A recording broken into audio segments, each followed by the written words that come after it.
اور یہ بھی رہے کہ موت تو انسانی مزاج علی الگ ہے کہ جو مر جائے وہ خدا نہیں ہو سکتا، اور جو خدا ہے وہ مر نہیں سکتا۔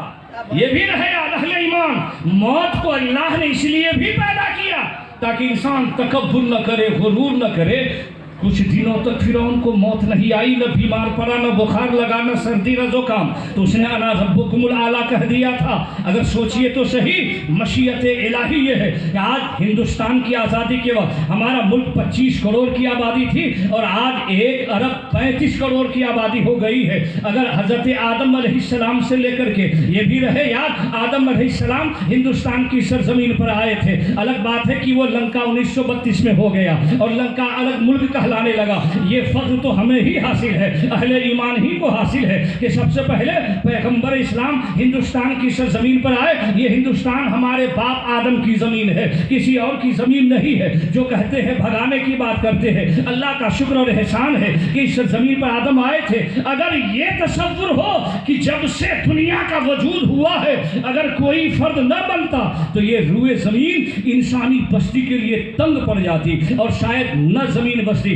کہاں آباد ہوتے انسان اگر انسان مرتے نہیں۔ تو کیفیت یہ ہوتی کہ آج لکڑ دادا پر دادا سارے لوگ مکان میں موجود ہوتے۔ دوسری بات یہ ہوتی پوتے در پوتے کہاں جائے، یہ زمین تنگ ہو جاتی۔ ارے 60-70 سال میں ہندوستان کی آبادی کئی گنا بڑھ گئی ہے، تو سوچئے تو صحیح ہزاروں سال میں ہندوستان کی آزادی کتنی بڑھتی چلی جاتی اور کتنی بڑی آبادی ہو جاتی۔ یہ مشیت الہی ہے۔ موت کا پیغام انسان کے ساتھ ان سے تعلق رکھتا ہے اور آئے گا، ہر انسان کی روح قبض کی جائے گی۔ اور جانتے ہیں مزاج یہ ہوتا ہے، مقام یہ ہوتا ہے، پوری زندگی گزر جائے، جا کر کعبہ دیکھے، مدینہ منورہ دیکھے، اگر خوش عقیدہ ہے اور خوش عقیدگی میں نہا کر گیا ہے تو کبھی ہندوستان میں بھی سرکار کی زیارت ہو جاتی ہے، نہیں تو مدینہ منورہ میں یا خواب میں زیارت ہو جاتی ہے، مگر ہر بندہ مومن کو زیارت نہیں ہوتی ہے۔ ہاں زیارت ہوگی اسی وقت کہ موت کا مزہ چکھو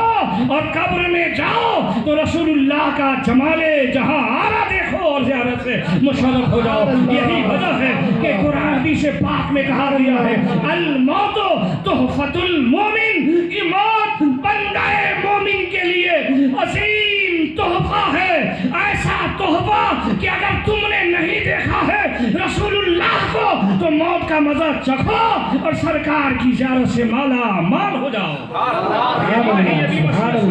یہی وجہ ہے کہ آسی غازی پوری فرماتے ہیں عدم سے ہستی میں لائی ہے آرزوئے رسول، کہاں لیے پھرتی ہے جستجو رسول۔ حقیقت میں ہم اس دنیا میں آئے ہیں تاکہ رسول اللہ کی زیارت کر سکیں، مگر برائی میں اتنی کثافت گناہوں کی آ گئی ہے، برائی کی آ گئی ہے، اتنی کثافت آ گئی ہے کہ آج ہم دنیا کی بہت ساری چیزوں کو نہیں دیکھ سکتے، تو وہ جو محبوب رب کائنات ہے، جو نور بھی ہے اور نوری بشر بھی ہے، جو اللہ نے قد جاءکم من اللہ نور کا لباس بنا کر جسے پہنا کر بھیجا ہے، ہم کیسے دیکھیں گے؟ مگر ہاں دیکھیں گے جب جمال مصطفیٰ کا سرما بینائی میں لگا لیں گے تبھی ہم اللہ کو بھی دیکھیں گے۔ اور کیسے دیکھیں گے؟ حدیث شریف میں تذکرہ ملتا ہے انکم سترون ربکم یوم القیامہ کما ترون القمر لیلۃ البدر۔ اے لوگو پہلے موت کا مزہ چکھو، میرے محبوب کی زیارت کر لو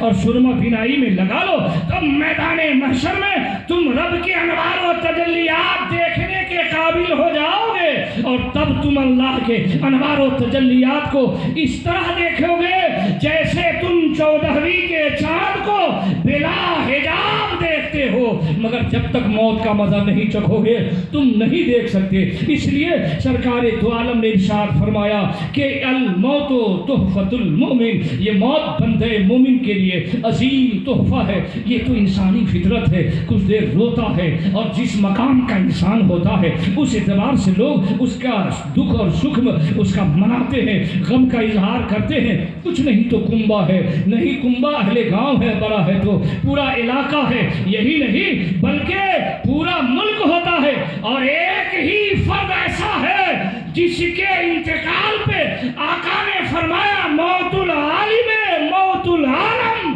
کہ ایک ہی فرد ایسا ہے جو عالم دین اگر ہے تو حقیقت مرنا دنیا کی موت ہے، کسی ایک گھرانے کی نہیں ہے۔ حقیقت یہ ہے کہ قاری امیر حمزہ کا رخصت ہونا نصیب اہل سنت و جماعت کا یہ نہیں کہ اہل بحیرہ کا نقصان ہے، بلکہ کہہ لیجئے مسلک اعلیٰ حضرت کے ایک عظیم ترجمان اور مسلک اعلیٰ حضرت کے تمام ماننے والوں کا ایک علمی خسارہ ہے ان کا رخصت ہو جانا۔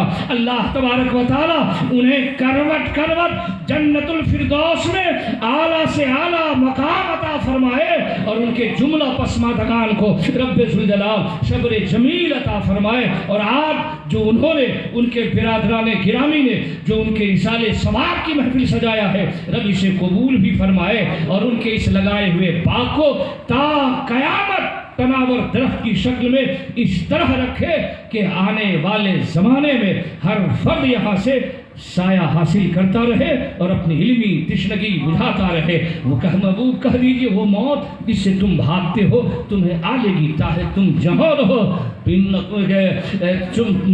کیا ہے، قل ان الموت الذی تفرون منہ فانہ ملاقیکم ثم تردون الی عالم الغیب والشہادہ، پھر تم لائے جاؤ گے اس ذات کی بارگاہ میں جو ظاہر و پوشیدہ کو جانتا ہے، فینبئکم بما کنتم تعملون، پھر تمہیں بتا دے گا، خبر دے دے گا جو تم کرتے تھے۔ بھلائی کرو گے تو کامیاب، اور بھلائی نہ کرو گے تو پھر ان گناہوں کی سزا بھگتو۔ رب تبارک و تعالی ہمیں بھی آپ کو بھی علماء کرام کے صدقہ طفیل دنیا اور آخرت کی بھلائی سے سرفراز فرمائے۔ والسلام علیکم۔